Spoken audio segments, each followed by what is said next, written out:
À tout à tous, j'espère que vous allez tous très bien parce que moi, comment dire, mes pronos MPP, c'est tombé à l'eau.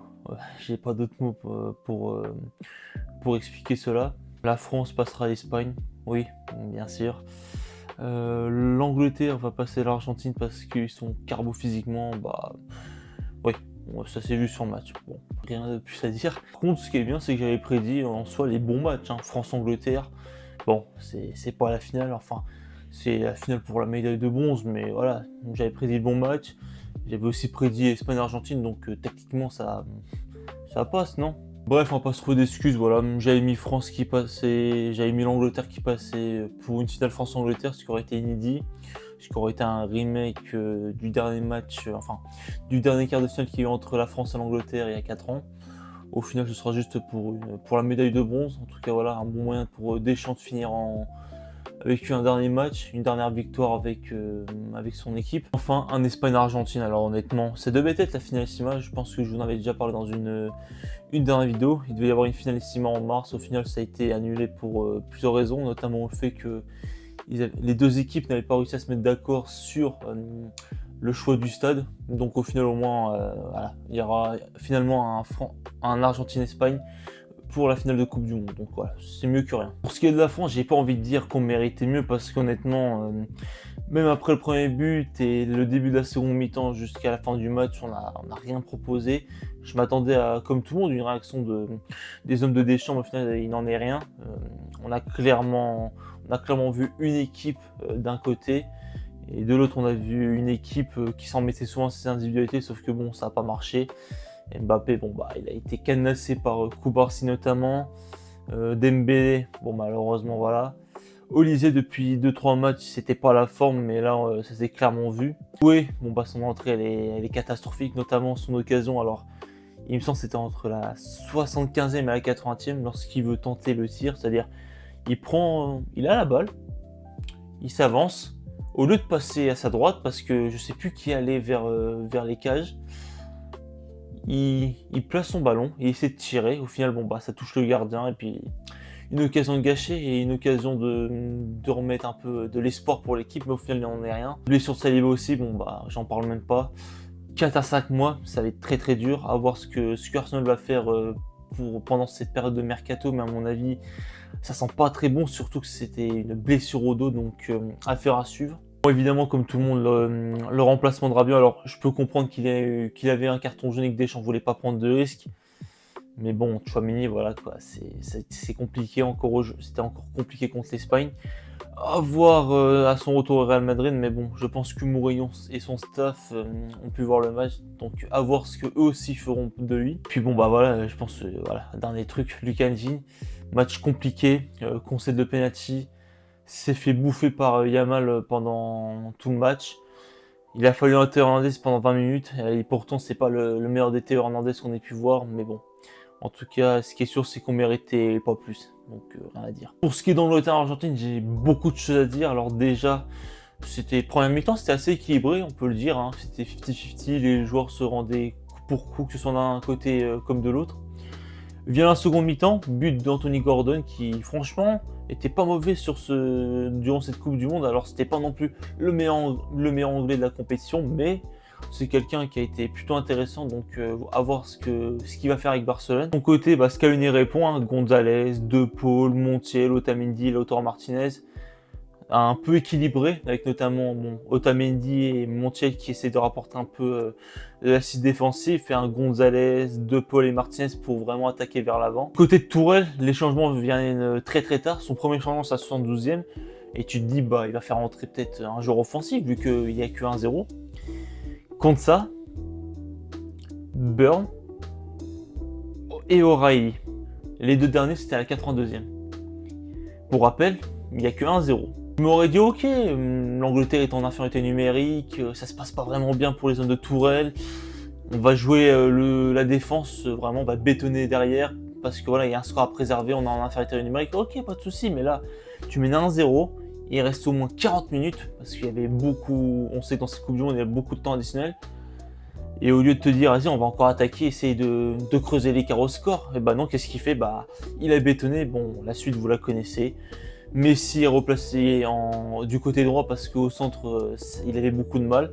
Et bon, bah, 2 assists, 2 buts, un signé Fernandez et Martinez. Donc voilà. C'est là où les Anglais peuvent avoir des regrets parce qu'honnêtement, après le but, il aurait pu avoir un nouveau match. Ça aurait pu être l'Angleterre qui dominait, mais bon, on sent qu'il y a encore ce truc de l'Angleterre qui a peur en soi d'aller au bout des choses. C'est un peu la même Angleterre qu'il y avait sous Southgate, que ce soit à l'Euro 2024, à la Coupe du Monde 2022, à l'Euro 2021 pendant la finale. J'ai l'impression qu'il n'y a pas eu ce genre avec Tourelle, alors que pourtant c'est quelqu'un qui a gagné partout où il est passé, que ce soit au PSG, que ce soit à Chelsea, même à Dortmund, il a quand même gagné quelques trophées face au Bayern. Donc voilà, je pensais que ça allait, comme tout le monde, je pensais qu'il allait y avoir une différence, mais non, on a retrouvé encore cette Angleterre avec des individualités, enfin une équipe qui se remet à ses individualités et non un collectif, contrairement à l'Argentine, alors qu'ils certes, ils ont Messi, mais ils avaient faim en fait, ils avaient envie de gagner le match, aller au bout des choses. Mais non, on a encore retrouvé cette Angleterre. Alors j'ai cru voir que selon Fabrizio Romano, Tourelle allait être gardé, alors en soi, pourquoi pas, en soi, c'est vrai que demi-finale, c'est plutôt un bon parcours. Mais bon, vu le match que nous a pondu les hommes de Tourelle, c'est vrai qu'il va y avoir beaucoup de critiques et beaucoup d'attentes pour l'Euro à la maison. Donc à voir ce que l'entraîneur allemand va proposer pour l'Euro à venir. Ce qui est de l'Argentine après la fin du match, clairement ça m'a rappelé une équipe notamment. Alors je pense que certains sont peut-être fait la supposition, je sais pas.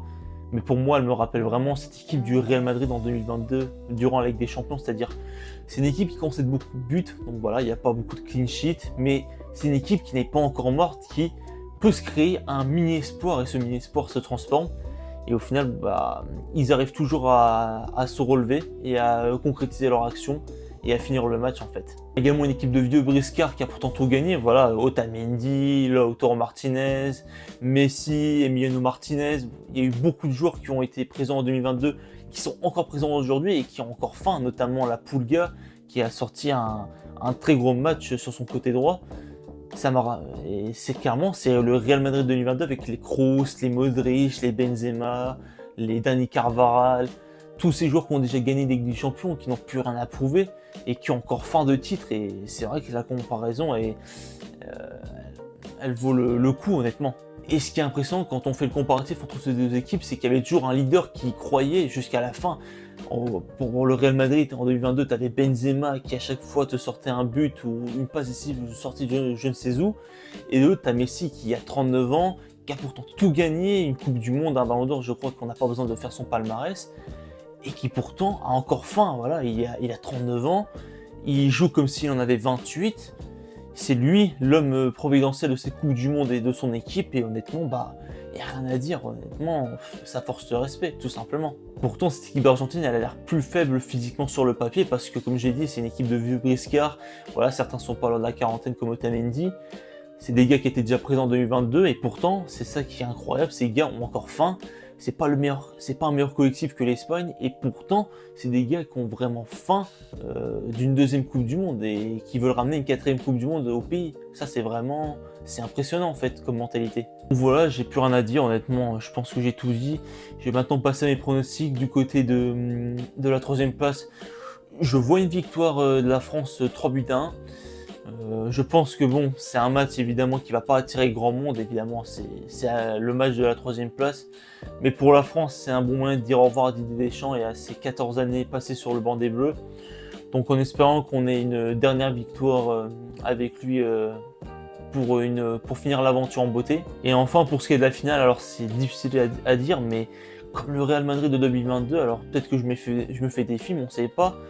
Mais cette équipe, il y a tous les signaux pour dire qu'elle va remporter ce titre. Alors l'Espagne n'est pas non plus une mauvaise équipe sur le plan collectif, mais cette Argentine, c'est également une équipe qui a gagné 2 Copa América, une Finalissima et une Coupe du Monde durant cette décennie. Donc honnêtement, c'est pour ça que les Espagnols ont tout aussi à craindre de cette Argentine, comme les Argentins peuvent craindre cette Espagne. Donc honnêtement, ça va se rendre coup pour coup, je pense. Ça va être une très grosse possession de l'Espagne.